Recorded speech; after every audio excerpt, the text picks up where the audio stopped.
In front of me is brand new iPad Air, and let me show you how to add a fingerprint to this device. At first, open the settings.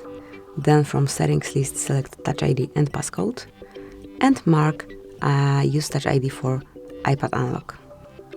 And now it's time to place your finger on the sensor. So the sensor is on your power button, it's right here.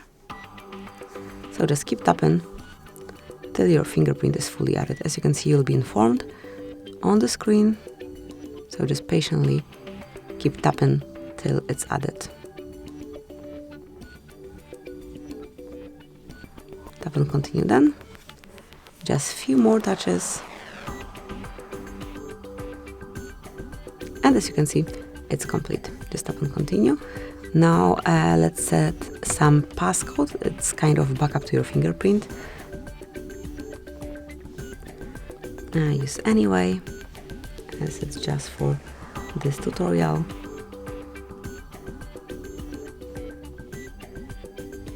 And that's it. As you can see, it has been added. So let's check it. From now on, you can unlock your device with this fingerprint only, or you can use the passcode that we set. And that's it. So thank you for watching, enjoy the usage, and give us a follow.